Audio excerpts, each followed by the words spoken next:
Hello, everyone.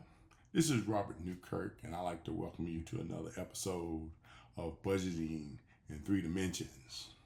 Today's topic that we're going to discuss is how to stick to a budget even if you failed before. Now, if you've tried to stick to a budget and it fell apart, I want you to know something before we go any further. That experience doesn't disqualify you. It actually qualifies you for exactly what I'm going to share with you today. The guilt of going off track, the quiet defeat of abandoning a plan you worked so hard to build, the hesitation to try again because you don't want to fail one more time. But every time a budget fell apart, it was telling you something. Not that you can't do this, but that the system you were using was missing something critical. Today I'm going to show you exactly what was missing, why sticking to a budget becomes almost natural when the right structure is in place, and how to build that structure starting with your next budget cycle. So the question is, why is sticking to a budget so hard? I mean, come on. I mean, you got the determination, you got the commitment. So why is it so hard? Well, there are actual reasons why a budget doesn't hold. And we need to point those out because you need to understand what they are so you're aware of them when they show up. Okay. Reason number one. The plan has no feedback loop. Most budgets are built once and then treated as a final document. When real life diverges from the plan, an unexpected bill or impulse purchase or it's a rough week, there's no built-in mechanism to catch the drift and recalibrate. The plan just silently fails. Reason number two, there is no mid-month visibility. And we've already talked about how in the budgeting cycle, the mid-month is the worst time of the month. Without tracking actual spending in real time, the only moment of truth comes at the end of the month when the damage has already been done. And that's usually too late. The budget isn't a tool. It's just a record of what went wrong. Reason number three, there is no sense of forward progress. When you're doing one-dimensional budgeting and the projected budget is the only thing that you're utilizing, it treats every month as isolated. When you can't see growth over time, the effort feels pointless. And if the effort feels pointless, motivation just kind of evaporates in the thin air. Because there's no evidence that anything is changing. So we got to find a way to keep that motivation there. That's what's missing. Reason number four, the system sets people up to feel like failures because that guilt starts to set in. And like, oh goodness, why can't I do it? So many other people do it. I mean, it happens all the time, so why can't I do it? When a budget is only a projected budget, or is only one-dimensional, any deviation from the plan feels like a personal failure. In reality, deviation is just data. It's not failure, it's just data. And data is what budgeting in three dimensions is built to use. The root cause for all four of these reasons that I just mentioned, every one of these is a symptom relying on only the first dimension, the projected budget. Meanwhile, the other two dimensions that are necessary to make the system functional are completely absent. None of these reasons are character flaws, by the way, okay? They are structural gaps in an incomplete system. And you need a complete system to make sure that your budgeting is a success. So what makes a budget stick? Budgeting in 3 dimensions builds consistency, okay? So sticking to a budget isn't about more willpower or tighter restrictions. It's about having a structure that keeps you connected to your money. And it's connected to your money at every stage of the month, not just the first of the month, every stage of the month. That structure is the budgeting in 3 dimensions system. So what are these dimensions? We keep talking dimensions, got to keep talking about the dimensions because they got to make sense. The first dimension, the projected budget. The projected budget is the commitment, okay? You are intentionally put together a monthly plan. And that plan has income, has expenses, and spending categories all decided before the month begins, okay? So what matters for it sticking? See, a written plan creates intention. Without it, every financial decision in the month is reactive, okay? With it, you have something to measure against and return and circle back to, okay? What's the shift here? The projected budget is not a pass-fail test. So there's no failure if something deviates from the projected budget. It's just a starting point. What happens next is what determines whether you stick. And that's where the second dimension comes in, which is the actual budget. And the actual budget serves as the connection. A real-time record of every dollar spent throughout the month. That's basically what the actual budget is. And it's tracked actively and compared directly against the projected budget. So the two work in tandem throughout the month, okay? So the actual budget is the feedback loop that was always missing. It shows you mid-month exactly where you stand, while there is still time to make adjustments. Deviation becomes a decision, not a disaster. What's the psychological shift in this? When you track your actual spending, you stay connected to your money all month long. That connection is what prevents the silent drift that kills most budgets. So now that leads us into the third dimension, which is the summary budget. And the summary budget represents momentum, a cumulative monthly record of patterns, trends, and financial patterns that connect every month to the ones before it. What makes the budget stick long term? Oh, that's definitely the summary budget, okay? That's where consistency lies. That's where consistency becomes visible.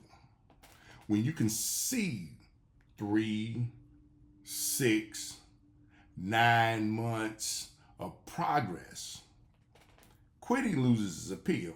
Hey, we don't need to quit no more. We're on the road, okay? The evidence of your own growth becomes the motivation to keep going. So what's that effect? That momentum effect that we're talking about? Each month, the summaries data feeds the next month's projected budget. So the next month is not isolated from the previous month.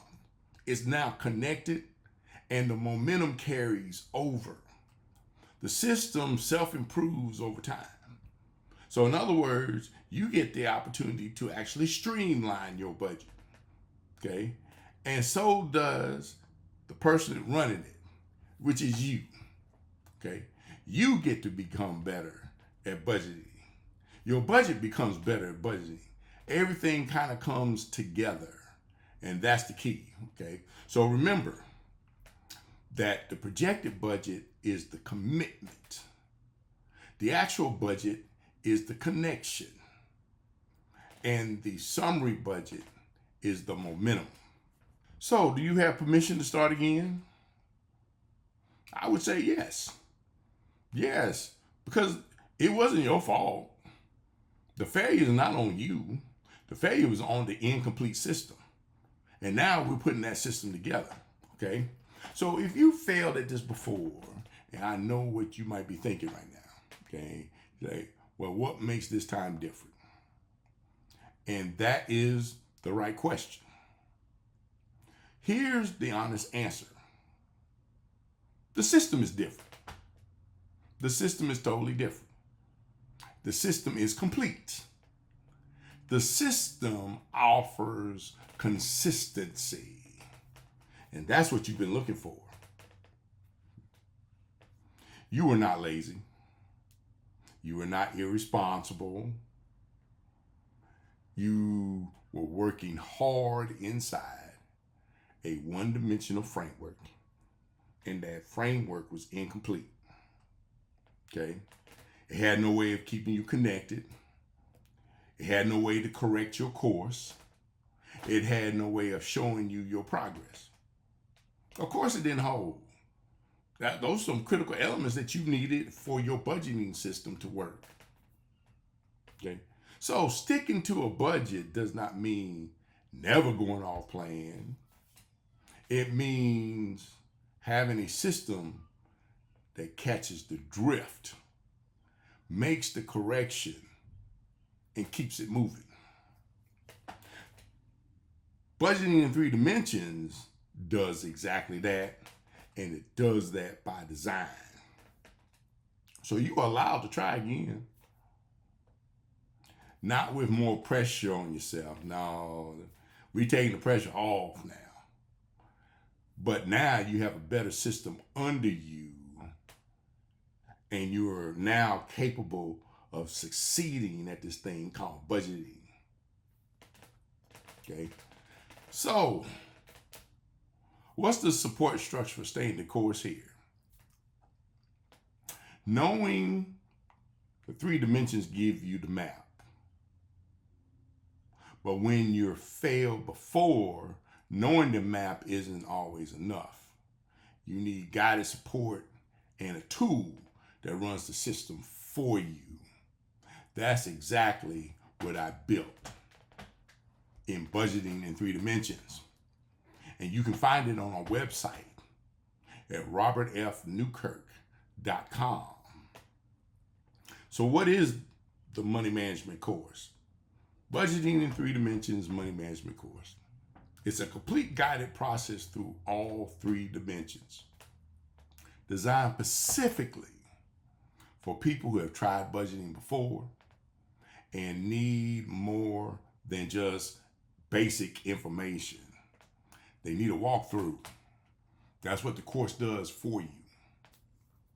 Okay?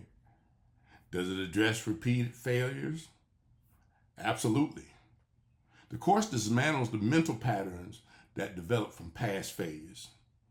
Because you got a history now, but that history is not serving you well. See, that you had the shame, the all or nothing thinking, the belief that consistency was only for other people and that it will never come your way. And now you get the opportunity to replace them with a process-based approach that makes sticking the natural outcome probable. Yes, very probable. I would say guaranteed, but if you like probable, we'll stay with probable. You get to finish the course, not just with knowledge of the system, but with confidence that you can execute it month after month after month after month. Okay. Then we also have the Budget 360 application tool. What does that provide? A single application that holds all 3 of the dimensions together. Yes, the projected budget, the actual budget, and the summary budget all together. Okay. So the structure of the system is always present and always working. Matter of fact, the tool, the application tool, actually puts the summary budget together for you. Okay? For someone who has abandoned budgets before, the tool removes the friction of maintaining the system manually. The structure is built, the process is already there, and the application tool abides by the philosophy of budgeting in 3 dimensions. So showing up is all that's required. So you can click that link below and go ahead and find your way to the Budget 360 application tool. The tool is what makes the 3-dimensional system sustainable over time. It's not a motivational push. It is a structural foundation. Foundations don't require motivation to hold. Okay? So all the details are right there in front of you. You got the book, you got the course, and you got the application tool. So you can enter however you want to, but make sure that you encompass all 3 that are already there. Okay? There's a starting point. You get to pick the starting point. Just make it happen. Okay? For more tips, follow the link for the Budgeting in 3 Dimensions Money Management course. At the start of this episode, I told you that your past failures qualified for what I was about to share. And I'm going to say that again. At the start of this episode, I told you that your past failures qualified you for what I was about to share. I hope now that you see why. Because failure is not the opposite of success. Failure correlates with the wrong outcome. So before, you just got the wrong outcome because you were dealing with a 1-dimensional system. But we can fail our way to success because the lesson learned here is you can no longer use a 1-dimensional system. But now you can use budgeting in 3 dimensions, and that will fail your way to success.